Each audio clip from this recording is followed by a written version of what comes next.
America ने भारत पर जिस तरीके से टैरिफ लगाया है उसकी सीधी असर सूरत के कई व्यापारों पर दिखने वाली है। तो सूरत के चैम्बर ऑफ कॉमर्स के वाइस प्रेसिडेंट अशोक जीरावाला है, उनके से सीधी बात करते हैं। अशोक जी, टैरिफ अमेरिका ने लगाया है तो सूरत में कौन से उद्योग पर सीधी असर पड़ेगी, कितनी व्यापारियों को नुकसान का सामना करना पड़ेगा?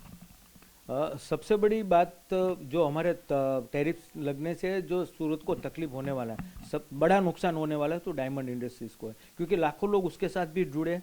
और पूरे वर्ल्ड में सबसे ज़्यादा जो 10 डायमंड बनते हैं उसमें 9 डायमंड सूरत में बनता है। तो सबसे बड़ी प्रॉब्लम, क्योंकि बड़ा मार्केट डायमंड का और ज्वेलरी का यूएस है, और यूएस से ये टैरिफ का जो 50% टैरिफ लगाई तो बहुत बड़े पैमाने पे नुकसान होने वाला है। खास करके सबसे बड़ा है डायमंड में।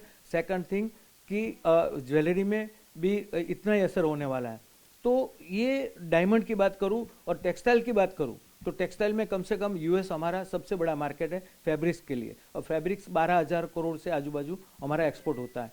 तो उसमें भी हमको मतलब सूरत को सफ़र करना पड़ेगा, लेकिन ज़्यादातर सफ़र करना है देश में साउथ को, तिरुपुर को, क्योंकि वहाँ से गारमेंट एक्सपोर्ट हो रहा है। सबसे ज़्यादा कोई सफ़र करेगा और नुकसान का भुगतना पड़ेगा तो तिरुपुर को ज़्यादा है, क्योंकि आज से ही उसका फैक्ट्री 50% बंद हो गई है, जहां बड़ी मात्रा में रोजगारी, जैसे कि सूरत टेक्सटाइल में हब चाइना के बाद सबसे बड़ी रोजगारी देने वाला जो कोई खेती फार्मर के बाद है तो सूरत है। और सूरत को प्रॉब्लम होना है, लेकिन उससे भी ज़्यादा प्रॉब्लम तिरुपुर को, गारमेंट वाले को होना है, उसके बाद में कॉटन और दूसरे फैब्रिक्स को होना है, टेक्निकल टेक्सटाइल को, यान को भी होना है। तो कहने का मतलब कि ये जो भी टैरिफ की वजह से देश को नुकसान होना है, लेकिन आज एक उम्मीद हमारे पास है कि एक मजबूत हाथों में देश है, माननीय वड़ा प्रधान मोदी साहब, तो कहीं ना कहीं कोई ना कोई रास्ता निकालेगा, ये हम मानते हैं और हमको भरोसा भी है। अशोक जी, किस तरीके से व्यापारियों की बात सुनी जाएगी और किस तरीके से सरकार के सामने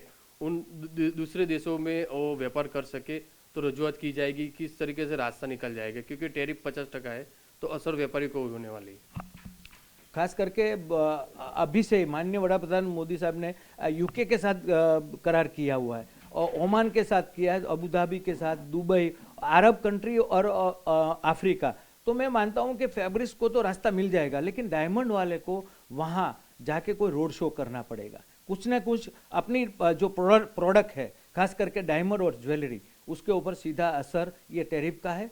तो कहीं ना कहीं हमें दूसरा रास्ता, दूसरे देशों के साथ बिजनेस बढ़ाना पड़ेगा, तब जाके ये हमारा पेन कम हो सकता है। अन्यथा इसके लिए सरकार को चिंतित रहना पड़ेगा, क्योंकि लाखों लोगों को रोजगारी टेक्सटाइल भी देता है और डायमंड भी देता है, लेकिन टेक्सटाइल है जो सबसे ज्यादा रोजगारी देता है पूरे देश में।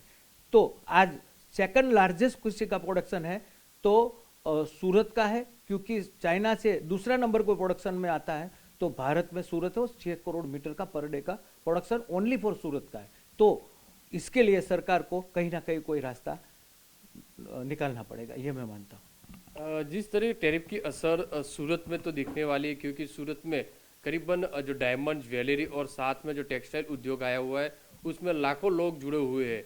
तो अभी जो चैम्बर ऑफ कॉमर्स के जरिए जो व्यापारी है उनके साथ मीटिंग की जाएगी और सरकार के साथ भी बैठक की जाएगी, किस तरीके से रास्ता निकल सके और व्यापारियों के कम से कम दिक्कत हो उसका प्रयत्न किया जाएगा। कैमरामैन संजय चंडल के साथ बलदेव सुथार, टीवी 9 सूरत।